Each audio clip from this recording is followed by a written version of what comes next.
Welcome back to week 4 of our study about the stories of Christmas. We've talked a little bit about Joseph, we've talked about the innkeeper, and we've talked about shepherds, not in that order, but we've talked about all 3 of those over the past 3 weeks. We hope you've had great conversation in your groups. We've had fun talking about them just with each other off and on throughout all of this as well. And as a reminder, we talk a little bit more about them on Sundays as well. We get into each one of these characters. But again, I ask you, what have you done with this?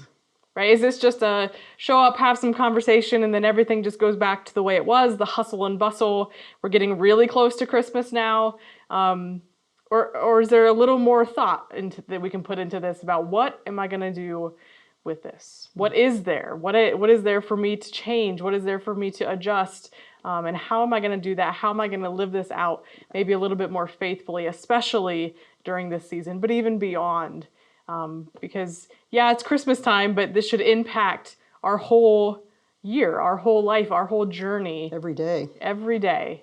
This should have something to do. So today, let's talk about Mary and Elizabeth.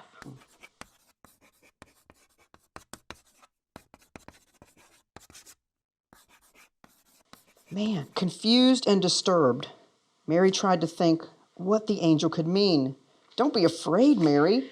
The angel told her, for you have found favor with God. Wait a minute. So wait.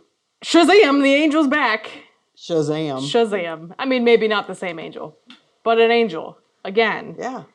But Mary's like a teenager, right? Like, not married. I mean, it was pretty common in that culture, I think, to be that age and to be engaged and all of that. Confused and disturbed. I would be too if an angel started talking to me. Mm-hmm. Probably a little bit of terror in there as well of, who is this? Why are you talking to me? And the angel does say, don't be afraid. So that gets Again, us to so our helpful. afraid. Again, so helpful. Yeah. Don't be afraid. Don't be afraid. Yeah, right. I'll get right on that. Calm down. We have these emotions again, confused, disturbed, afraid. I mean, clearly she's afraid because the angel's saying, don't be afraid. Right. You don't say that if somebody's not afraid. So we have this terror again with Mary. And I can imagine, like, in that moment, as a young, unwed woman, I gotta have somebody to talk to about this. What in the world is going on? And so we see her talk to somebody, right? I think she goes and hangs out with one of her cousins.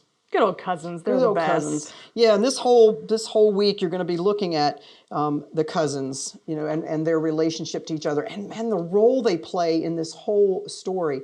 I love Elizabeth in this story because throughout this series you've been hearing us go Shazam because an angel appears, because they go from fear to awe through this whole thing. Every character has done that.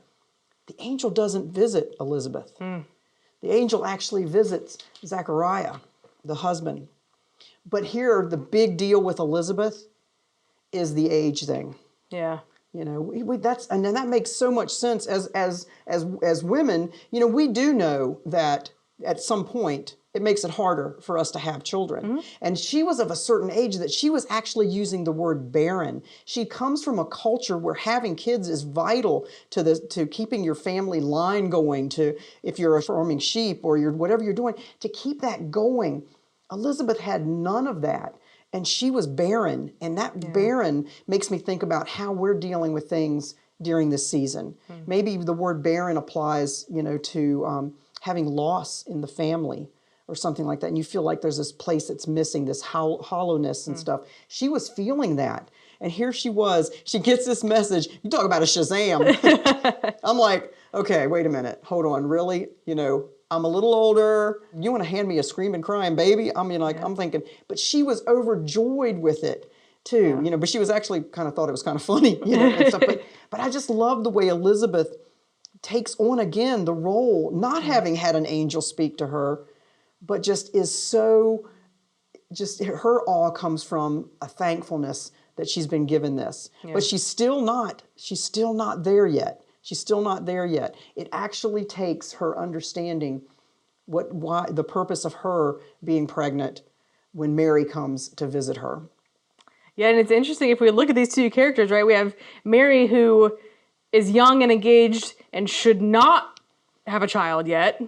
And then we have Elizabeth, who is older and should have had a child, but doesn't. And so we find both of them in these situations that are a little bit unexpected, these situations that they shouldn't be in, based on all the societal standards. And we watch them kind of go through this a little bit together, because Mary goes to visit Elizabeth, and I can imagine them just sitting down and, you know, having a cup of tea or having a drink and some snacks together, and like, okay, so here's what's going on with me. Well, here's what's going on with me, and just having this discussion together and sharing that oh my goodness, like, what am I gonna do? That little bit of fear and terror, and talking that out with each other a little bit. And we see after the visit, we see, we have the Magnificat from Mary, this awe, this praise, this acceptance, this embracing of this role that she's been called to. Mm-hmm. It wasn't immediate, though. There's a lot of things from when the angel first appears to that point of working through those things. But I think it's beautiful, and I love the picture that they had each other. And how God created that picture. Yeah. And by giving them both something that they never thought they'd have, or didn't think it was the time for them to have it. Right. Or that they would be able to share in that together. And the Spirit even talks about the Spirit moving. And as we know, John, with Elizabeth, is excited, when he hears Mary's voice and when he knows that he's near the one who's carrying our Savior. And so, pretty cool story, and it's really neat that they had each other in this time. There's a lot of fear that comes from all of that, and there's a lot of awe that comes out of this story. And the way that they harness their faith through that, right? Imagine the faith that they have to have had to even get to that point of talking through it together, of moving through it together. And so how can our faith help us move through that terror to the awe, hold them in tension? What role does our faith play when we encounter these types of situations?